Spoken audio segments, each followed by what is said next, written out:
কোন জায়গায় চলে গেল 8 ঘন্টা 2 ঘন্টার মধ্যে আপনারা দেখুন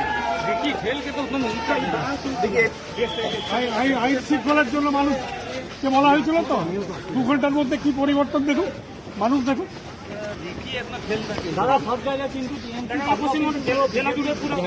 ভাইয়াতে জামুরিয়াতে পার্টি অফিস জ্বালিয়ে দিয়েছে আমাদের এখানে ক্যাম্প